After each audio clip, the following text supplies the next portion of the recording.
kulang sa ano, yag balls to si ano, si Mr. Romel. Sir Alam mo Romel. kung bakit? Hindi, baka lang Baka lang dahil inutusan ka. At hindi ka makahindi dun sa nag-utos sa'yo.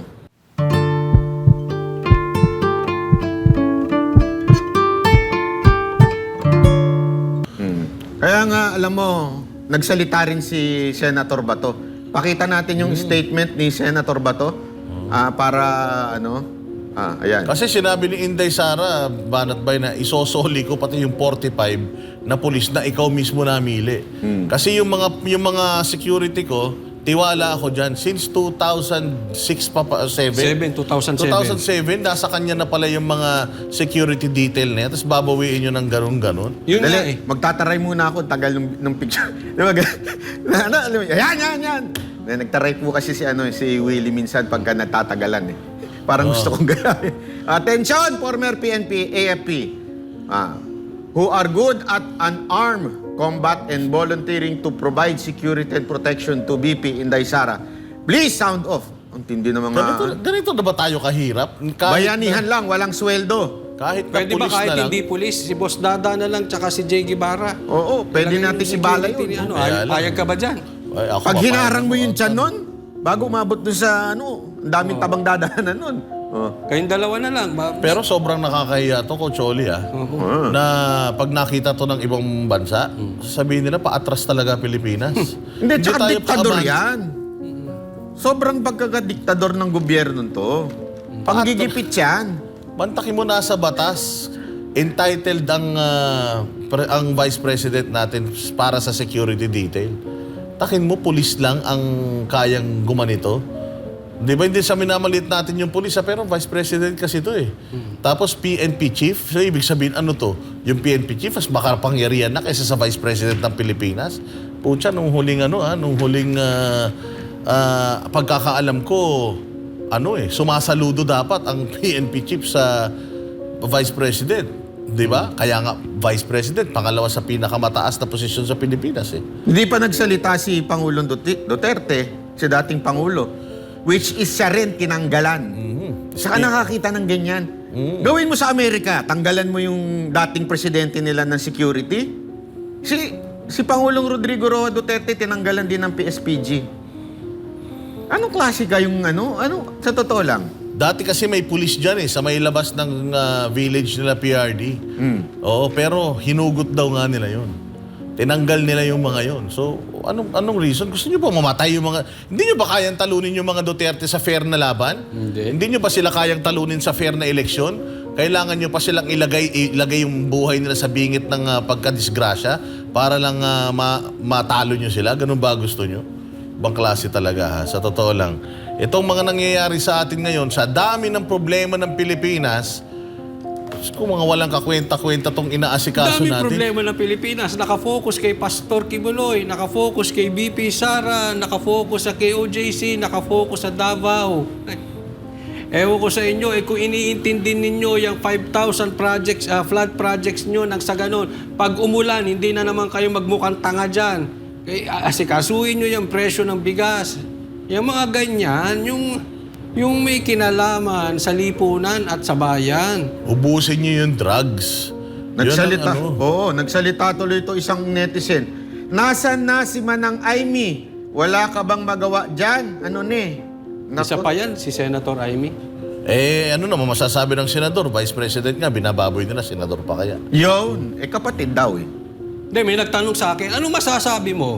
May nagtanong sa akin dating secretary.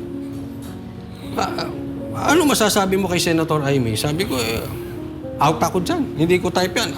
Kasi puro bibig walang gawa eh. Unless siya mismo, i-call out niya yung kapatid niya ng drug test. Doon posible ako maniwala. Pero ingat po tayo. Ako'y sa aking opinion lang. Puro ganun lang yan. Ay, nako. Hindi ako sa pang nasa tingin ko dito, kulang sa yag balls to si Mr. Romel. Sir Alam mo Romel. kung bakit? Hindi, baka lang Baka lang dahil inutusan ka. At hindi ka makahindi dun sa nag-utos sa'yo. Siyempre, may utang na loob siya eh. Ginawa siyang hepe. Hindi naman siya next in line. Yun lang, sir. Ako nagtatanong lang kung meron ba kayong yag balls pa na bumangga dito sa nag-utos sa inyo. Kasi ako hindi ako naniniwala na galing lang sa inyo ito. Merong nag-utos sa inyo na tanggalan si VP Sara Duterte. Alam naman natin kung sino siguro yun. Isa sa mga nagaharing Diyos ngayon sa bansang Pilipinas. Yung kalaban mismo ni VP Sara Duterte. Inutusan ba kayo?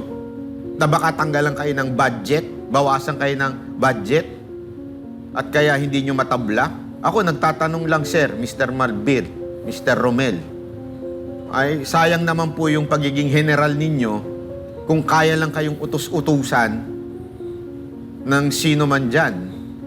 Nagiging trend kasi ngayon yung pagsisinungaling. Nakalusot kasi yung isang kasinungalingan nila nung nahuli si Canada, si Madam Canada ng KOJC, yung isa sa mga akusado or inaakusahan nila. Nung nahuli yun, nagsinungaling na sila Kinwestiyon na natin yun wala pinabayaan natin ngayon, nagsisinungaling na naman sila. Siguro in the hopes na mag-slide lang to. Imaginein mo, 3 beses na nagpaliwanag. Hindi mo ba kaya, Marbil, magpaliwanag ng isahan lang? Kaya kailangan mo pa ng 3 instance para maipaliwanag mo lang, ma-justify mo lang yung pagkuha mo ng tao kay Inday Sara. Kasi alam mong nagsisinungaling ka. Poor excuses kasi kaya kailangan mo Kailangan mong i-revise yung statement mo kasi according to Inday Sara, sinungaling ka. At meron siyang 4 na patunay kung 4 na pagsisinungaling mo na niribat niya. At talaga naman, sana mabasa mo to at sana yung mainstream media makuha ang statement neto ni General Marbil. Tingnan natin kung magtataray. Kailan ba ito Kailan ba ito na-appoint? Kailan ba ito naging chief? Ito si Marbil. Ito si Romel. Hindi ako Alam sure ko, kung bago kailan. lang ito Bago lang yan, this year Bago lang, yan. ang dami ng kalat. Alam mo kung ba't ko nasabing baka? Wala itong yag balls? Gusto nyo ng istorya? Sige, pasok. Nung dating ikaw ay HPG, director, Yan, alam ko yan. pinatanggal mo mga pakpak dyan ng mga sticker. Tama, mali? Tama. Tama. Sa katunayan, isa sa mga nagtanggal noon ay si Mocha dahil HPG yan. Tiger. Sorry. Tiger. Master Tiger. Oo. Tinanggalan mo. Lumabas ang video. Siyempre, si Mocha naman, very submissive yan Tinanggal niya. Lumabas yung video. Maraming nagalit na Tiger at Master Tiger na mga retired generals.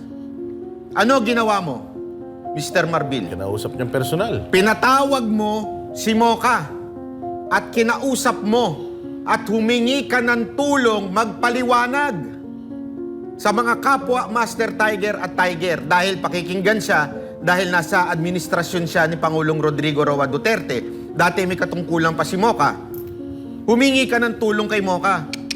At si Mocha tumulong sa'yo. Huwag mong kakalimutan yun. Tinulungan ka niya na magpaliwanag kasi nagagalit na yung mga Master Tiger Kasi they deserve it.